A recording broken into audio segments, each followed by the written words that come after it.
Life often has a way of throwing us into the unexpected, moments that challenge us, redefine us, and if we let them, transform us.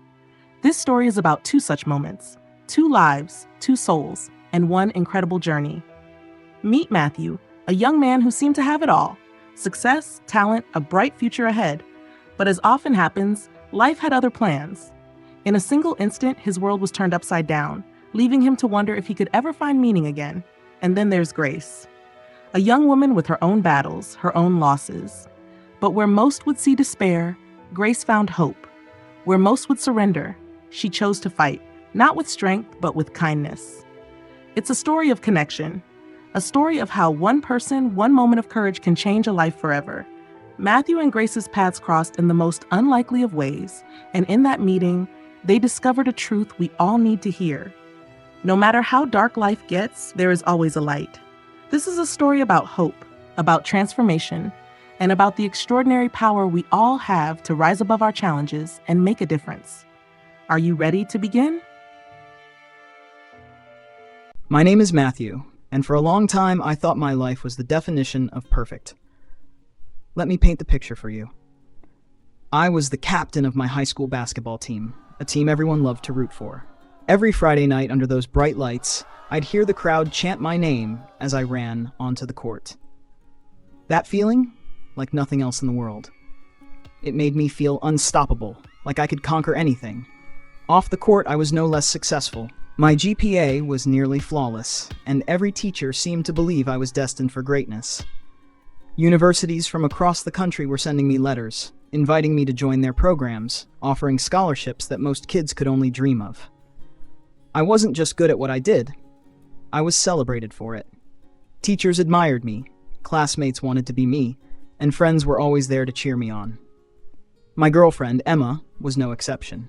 She was my biggest supporter, never missing a game, always by my side.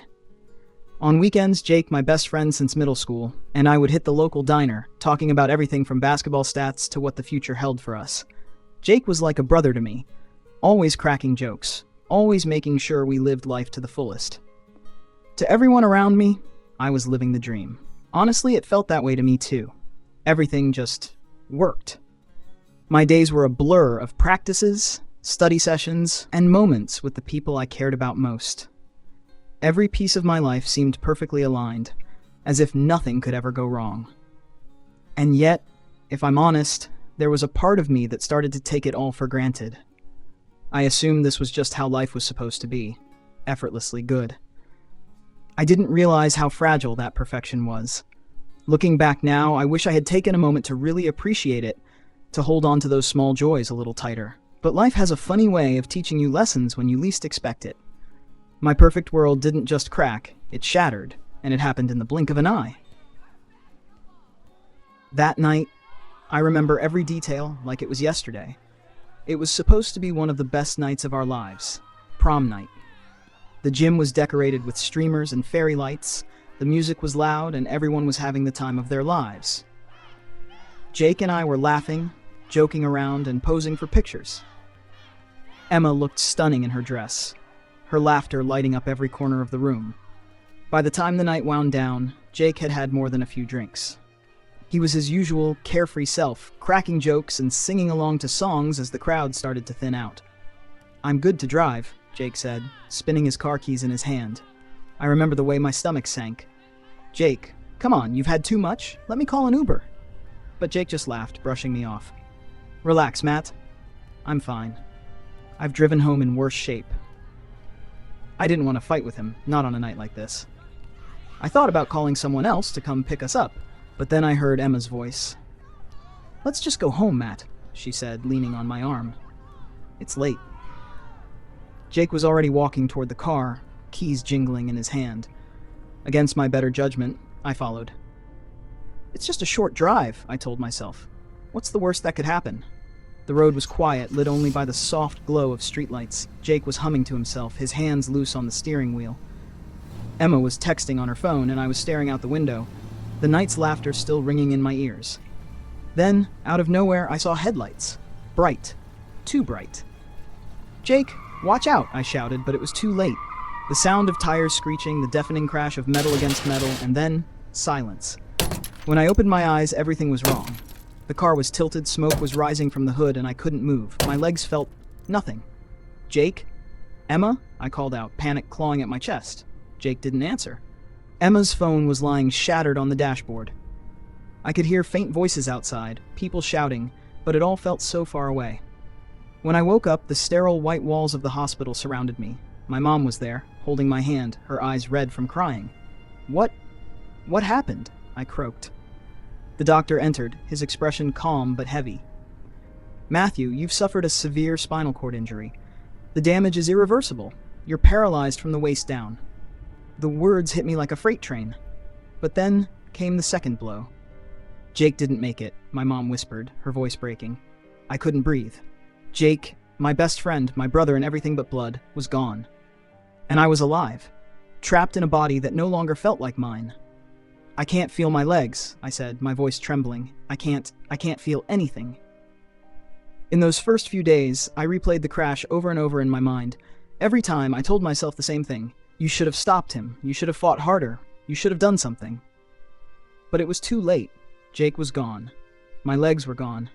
And with them, everything I thought made me. I didn't just lose my legs, I whispered to my mom one night. I lost my best friend. I lost my dreams. I lost myself. She tried to comfort me, but I didn't want to hear it.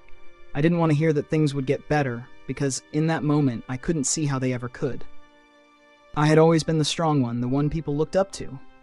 Now I couldn't even look at myself in the mirror. When I was told I would never walk again, it felt like a death sentence. But what I didn't realize in that moment was that the worst part wasn't the physical loss, it was what came after. The days blurred together. My hospital room became a prison. I didn't want to see anyone, talk to anyone, or even think about the outside world. The nurses would come in and out, gently encouraging me to start physical therapy. You'll get stronger, they said. You'll learn how to adapt. But I didn't care. Stronger? For what? I couldn't play basketball. I couldn't run with my friends. I couldn't even stand up. What was the point? No, I told them, every time they asked. Just leave me alone. I spent most of my time staring out the window. I wasn't looking at anything in particular, just watching the world go on without me. The guilt was unbearable. Every night I'd lie awake replaying the accident over and over in my head. Why didn't you stop him? I'd whisper to myself. Why didn't you fight harder? If you had, Jake would still be here. The walls felt like they were closing in on me. My phone buzzed occasionally with messages from friends, but I couldn't bring myself to answer. What could I possibly say? That I wasn't the person they used to know? That the old Matthew, the strong, confident, invincible Matthew, was gone? I pushed everyone away, even my mom. My mom, she never left my side. Every morning, she would come into my room, her arms full of things to try to cheer me up. Books I used to love. My favorite snacks. She'd talk to me about anything and everything, trying to pull me out of my silence. Matthew, you should see the garden, she'd say. The tulips are blooming. They're your favorite, remember? I didn't respond. I couldn't, but she never gave up. Even when I snapped at her, when I told her to leave me alone, she stayed. One night, after another long day of silence, she sat down beside my bed and took my hand. Matthew, she said softly, her voice trembling, I know you're hurting. I know you're angry. But you still have so much to live for. You still have me. You still have your family. We're gonna get through this together. I promise you. Her words hit something deep inside me. For the first time in weeks, I felt a flicker of something I couldn't quite name. It wasn't like a light switch. I didn't wake up the next day ready to face the world. But my mom's words stayed with me. At night, when the guilt and anger felt overwhelming, I'd hear her voice in my head. We're gonna get through this together. Maybe she was right. Maybe I wasn't as alone as I thought. For the first time, I allowed myself to consider the possibility of something more. It was small, a tiny spark in the middle of the darkness, but it was there. And that was enough to start the next chapter of my journey. It was just another day in the hospital, and by then I'd lost count of how many had passed. The same sterile walls, the same routine, nurses coming and going, encouraging me to get out of bed, to try something, anything. I barely acknowledged them anymore. Then she came in. At first, I thought it was just another nurse, but she wasn't wearing scrubs. She was sitting in a wheelchair, her hands resting on a small teddy bear perched on her lap. "Hi," she said, her voice soft but cheerful. "I'm Grace." I barely looked up. "Hi." "You don't know me," she continued, rolling closer to my bed. "But I've been where you are, and I brought you something." She held out the teddy bear, its fur slightly worn, its stitched smile somehow comforting. "This little guy got me through some tough days," she said. "I thought he might help you too." I stared at the bear for a long moment before shaking my head. "I don't need that," I said flatly, turning my gaze back to the window. "You don't understand what it's like to lose everything." She didn't leave. She didn't flinch at my words. Instead, she smiled, a small, knowing smile, and said, "You're right, I don't know what it's like to be you. But can I tell you my story?" There was something in her voice, something steady and calm, that made me nod. "I've had muscular dystrophy since I was a little girl," she began. "It started slowly. At first, I couldn't run as fast as the other kids. Then one day I couldn't run at all. By the time I was 13, I needed a wheelchair to get around." Her words were matter of fact, without a trace of self-pity. "I was angry at first," she admitted. "I kept thinking about all the things I couldn't do anymore. Dancing, running, even just standing up. It felt like my body had betrayed me." She paused, her hands resting lightly on the teddy bear. "But then I realized something. I couldn't control my disease. I couldn't change what was happening to me, but I could control how I responded to it. So I made a choice. I decided to focus on the things I could do. I could still smile. I could still make friends. I could still bring joy to others." Her words hung in the air, filling the silence I'd grown so accustomed to. For the first time in weeks, I felt something shift inside me. "It's not about what you've lost," she said, her voice steady. "It's about what you still have. And trust me, you have more than you think." I didn't know what to say. Part of me wanted to brush her off, to tell her she didn't understand. But the truth was, she did. More than anyone else I'd met since the accident, Grace understood exactly what it felt like to lose something so integral to who you are. She smiled again, placing the teddy bear on my bedside table. "I'll leave him here, just in case." When she left, I sat there, staring at the bear. Her words replayed in my mind. "It's not about what you've lost. It's about what you still have." For the first time, I allowed myself to consider the possibility that maybe, just maybe, she was right. Maybe there was still something left to fight for. It wasn't an overnight change. If I'm honest, it wasn't even a choice at first. But Grace's words kept lingering in my mind like a quiet echo that refused to fade. One morning, as my mom wheeled me into the therapy room, I saw the parallel bars waiting for me. They looked impossibly long, intimidating in their simplicity. The therapist smiled, encouraging me to try. "I can't do this," I muttered, shaking my head. "Just one step," she said. "One push at a time." With trembling arms, I grabbed the bars. My shoulders burned with effort as I forced myself forward. It felt like climbing a mountain, except the summit was just a few feet away. By the time I reached the end, sweat was pouring down my face, my muscles screaming in protest. But I'd made it. "Good job, Matthew," the therapist said, her voice full of genuine pride. It wasn't much, but it was something. And for the first time, I felt like I was taking control, even if it was just one step at a time. The days turned into weeks, and slowly I started to see progress. I could move from my wheelchair to my bed without help. I could push myself further during therapy sessions, my arms growing stronger with every repetition. Every small victory felt monumental. "I can do this," I'd whisper to myself at night. "I can keep going." But even as my body grew stronger, there was still a weight I couldn't shake. The guilt. Jake's face haunted me. His laughter, his easy confidence. And then, the silence that followed the crash. I knew I couldn't go back and change what had happened. But maybe, just maybe, I could make sure no one else had to feel the way I did. That's how I found myself at a meeting for an organization dedicated to raising awareness about drunk driving. The first time I shared my story, my hands shook as I held the microphone.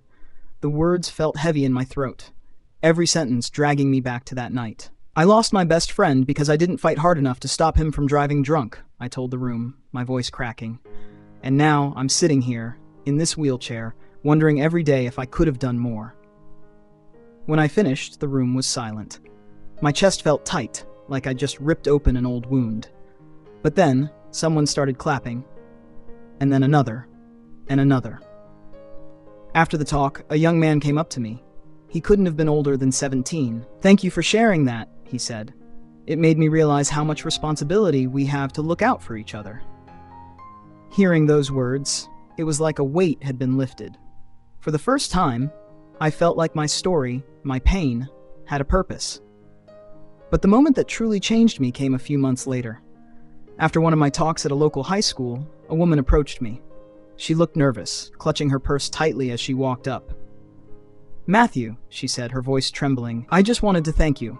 My son heard your story last week. Last night, one of his friends tried to convince him to get in the car after drinking. He remembered what you said. He said no. And because of that, he's still here." I stood there, stunned. Tears filled her eyes as she continued.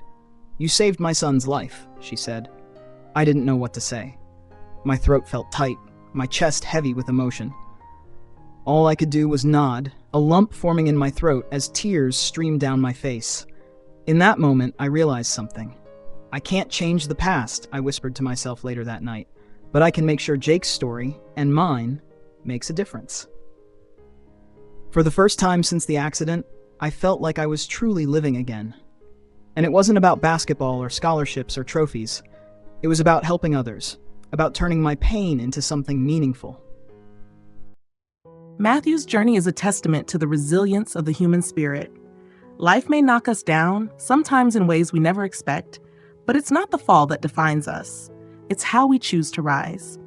Through his pain, Matthew found purpose. Through his loss, he discovered a way to make a difference. And through his story, he's shown us all that even in the darkest moments, there's a way forward. Looking back, I never imagined my life would take this turn. The accident shattered everything I thought I knew about myself. But over time, I've realized that what truly matters isn't what I lost. It's what I've found. I found strength I didn't know I had. I found a way to honor Jake's memory by helping others avoid the same mistakes. And most importantly, I found a reason to keep going. If you're listening to this and you're facing your own battle, I want you to know this. You're stronger than you think. Even when it feels impossible, even when the world feels like it's crashing down, you have the power to stand up again, just like I did.